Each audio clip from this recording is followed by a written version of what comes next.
మరి BRS party మాట్లాడడం అన్నది కరెక్ట్ కాదు.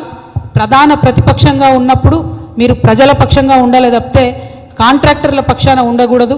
ఇది కరెక్ట్ కాదని చెప్పి నేను మీకు కోరుతా ఉన్నాను. మరి దీంతో పాటు నిన్న మొన్న నేను ప్రెస్లో చూసిన మా మహేష్ కుమార్ గౌడ్ గారు మా నిజామాబాద్ కాబట్టి ప్రేమతో అన్నా అని పిలుస్తున్నా.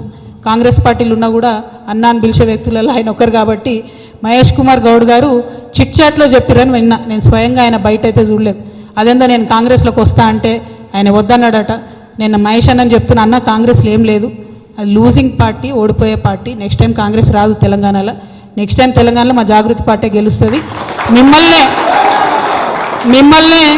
మిమ్మల్నే మహేష్ కుమార్ గౌడ్ గారిని నేను జాగృతిలోకి ఇన్వైట్ చేస్తున్నా.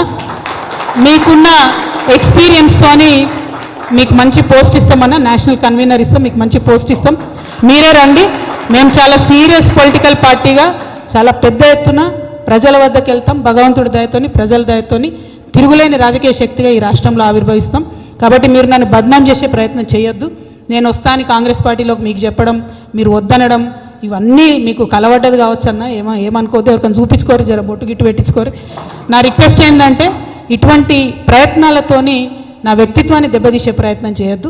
మేము మంచిగా మా పార్టీ తయారు చేసుకుంటున్నాం, విధి విధాలు తయారు చేసుకుంటున్నాం, కమిటీలు వేసుకున్నాం, మంచి జోరుదారు తయారీలు ఉన్నాం మేము. అంతేగాని ఎవరి కోసం వెయిట్ చేస్తలేం. సమయం వచ్చినప్పుడు ఖచ్చితంగా ముందడుగేస్తాం, సమయం సందర్భాన్ని బట్టి ముందుకెళ్తాం. ఇటువంటి ప్రయత్నాలు చేయొద్దని కాంగ్రెస్ పార్టీ నాయకులకు మాత్రం నేను తెలియజేస్తూ, ఇక్కడున్న పత్రికా మిత్రులకు, సింగరేణి కార్మికులకు ముఖ్యంగా మేము మీకు భరోసా ఇస్తున్నాం. ఈ రాష్ట్రంలో ఎవరు కొట్లాడకున్నా హెచ్ఎంఎస్ తెలంగాణ జాగృతి సింగరేణి కార్మికుల పక్షాన నిలబడుతుంది. మెడికల్ బోర్డు కోసం కొట్లాడుతుంది, అలియాస్ నేమ్స్ కోసం కొట్లాడుతుంది, ప్రతి ఒక్క అంశం కోసం కొట్లాడుతుంది అని చెప్పి ఈ సందర్భంగా తెలియజేస్తూ మీ దగ్గర సెలవు తీసుకుంటున్నాను. Thank you. జై తెలంగాణ, జై తెలంగాణ. సారీ, మా రియాజ్ అన్న గారు నాకు పొద్దున్నే చెప్పారు, నేను చెప్పడం మర్చిపోయినా. నైని సైట్ చూడడానికి హెచ్ఎంఎస్ తరఫున ఒక డెలిగేషన్గా వారు అక్కడికి వెళ్తారు. మరి అక్కడ జరుగుతున్నదేంది, ఉన్నదేంది, ఒరిస్సాలో 2-3 మంచి సిస్టమ్స్ ఉన్నాయి. ఒక గుంటెడు